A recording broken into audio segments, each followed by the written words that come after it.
कि बेनामी संपत्ति का अगर खुलने लग गया, कहीं बेनामी जमीन लेके रखी हुई है, कहीं बेनामी फ्लैट बना के रखा हुआ है, कहीं दुकान खोल के रखी है, ये सारी चीजें अब बचने वाली नहीं है।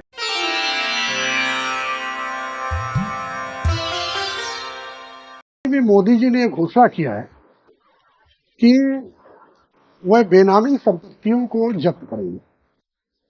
बेनामी संपत्ति का अर्थ है कि मालिक कोई और है और संपत्ति किसी और के नाम पे दर्ज है। तो मुद्दा यह है कि ये बेनामी संपत्ति किसके पास है?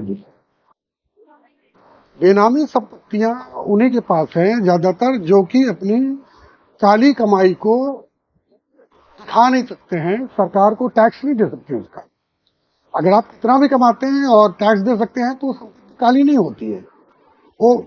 तो फिर उसको इन्वेस्टमेंट कैसे किया जाए? प्रॉपर्टी हमेशा से ही सबसे मजबूत साधन रहा है पैसा कमाने का, तो उसी में इन्वेस्ट करती है। इसको हम समझेंगे एक उदाहरण के द्वारा। उदाहरण क्या है? भारत का प्रशासनिक तंत्र हूबहू आज भी वही है जो ब्रिटिशर्स क्रिएट करके गए थे। इंडियन सिविल सर्विसेज उन्होंने शुरू किया था, जिसका कि नाम आज की डेट में इंडियन एडमिनिस्ट्रेटिव सर्विसेज है। उसी तरह से पीसीएस है और छोटी नौकरियां भी हैं। जो ईस्ट इंडिया कंपनी का जो मॉडल था भारत में काम करने का, उसमें जो उसके कर्मचारी थे, एक तो ईस्ट इंडिया मालिक के डायरेक्टर्स थे जो पैसा यहाँ से कमा के लूट के ले जाते थे, वहां जमा करते थे, और जो उनके कर्मचारी थे वो कैसे पैसा कमाते थे, उसके दो साधन हैं। ये बात दो साइज नामक एक व्यक्ति ने, राइटर ने अपनी पुस्तक में बहुत ही बारीकी से मेंशन किया है। तो अंग्रेजों के कमाने के दो स्रोत थे। एक तो जो उनको वेतन मिलता था, दूसरा था जो वह लूट पाट के अपनी मेहनत से कमाते थे, चोरी करके, डकैती करके, जैसे भी। उसका नाम उन्होंने प्राइवेट बिजनेस दिया था।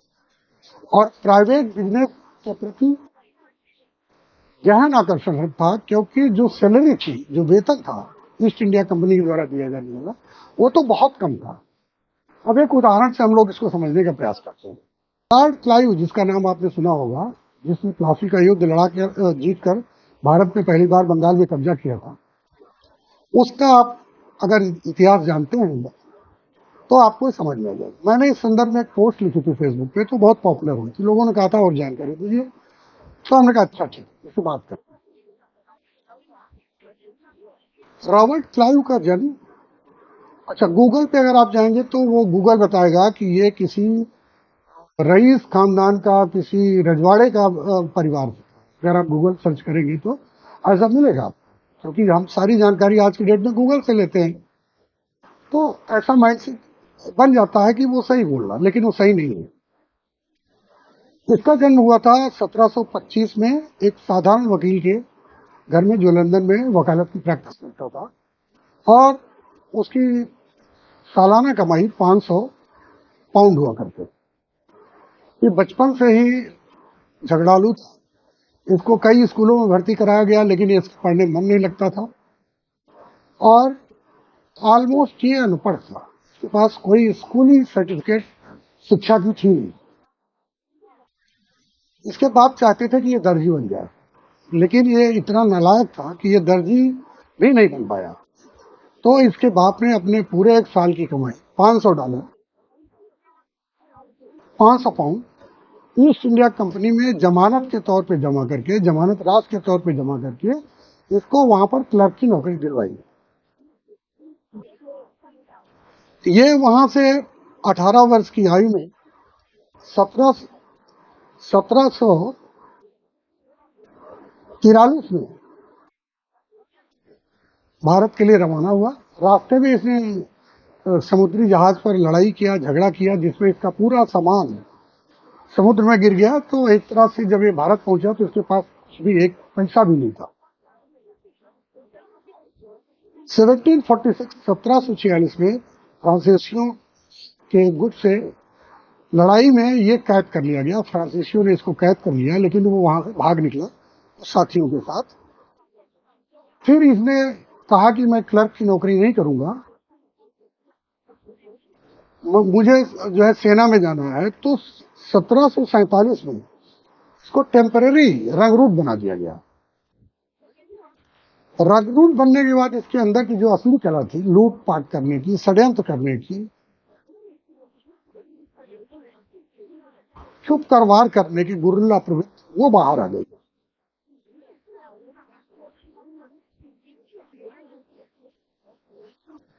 अब एक रंगरूट या सिपाही की तरह इसने 10 साल भारत में बिताया। 1753 में जब ये बाहर वापस गया इंग्लैंड, तो इसके पास 40,000 पाउंड थे।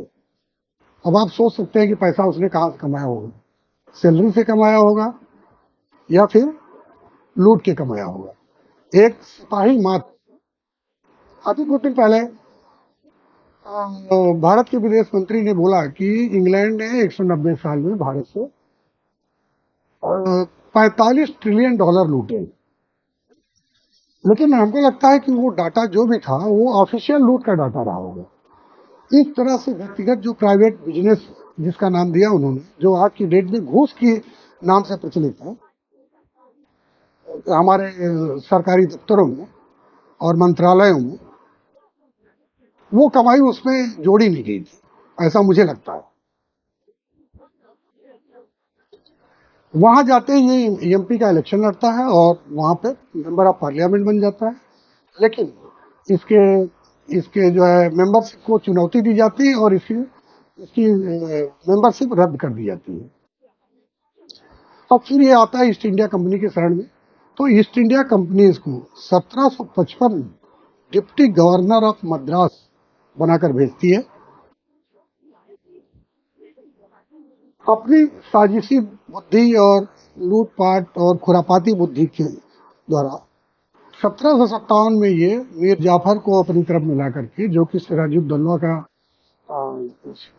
वो था, सेनापति था, ये सिराजुद्दौला को हराता है और इस तरह से भारत पर ईस्ट इंडिया कंपनी का शासन प्रथम बार कायम होता है। मजे की बात है, यहाँ आप ये देख लीजिए कि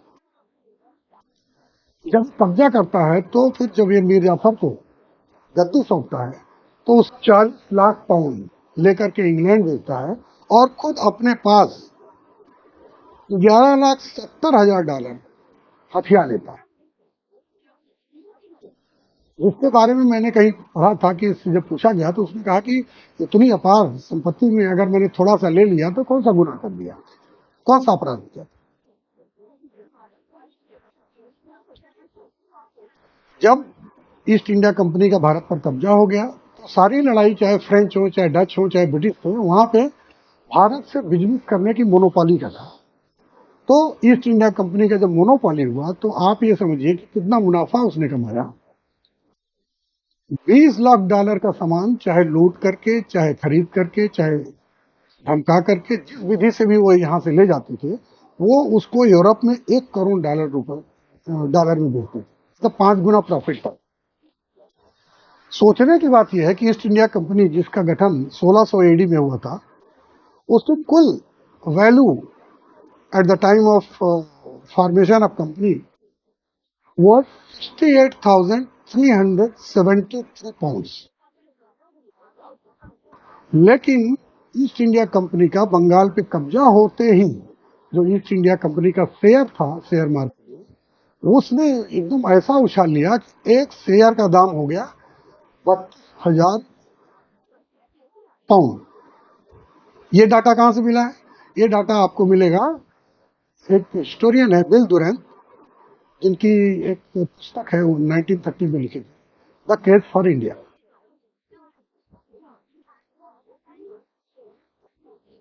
अब 21 फरवरी 1760 को ये वापस इंग्लैंड जाता है 35 साल की उम्र में, और इतने बड़े लुटेरे का वहां के राजा ने, किंग जॉर्ज II ने इसका स्वागत किया।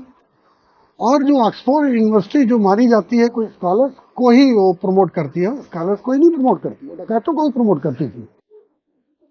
2 सितंबर 1760 को ऑक्सफोर्ड यूनिवर्सिटी ने इसको ऑनरेरी डॉक्टरेट की डिग्री दी, जिसके पास कोई स्कूली शिक्षा का कोई सर्टिफिकेट नहीं था।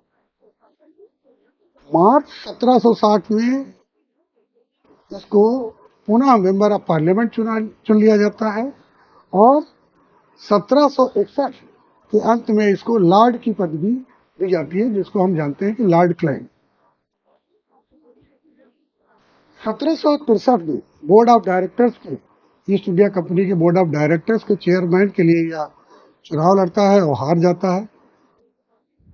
फिर ईस्ट इंडिया कंपनी इसको 30 अप्रैल 1764 को बंगाल का गवर्नर बनाकर भारत भेजती है और ये फिर 1767 में वापस इंग्लैंड जाता है।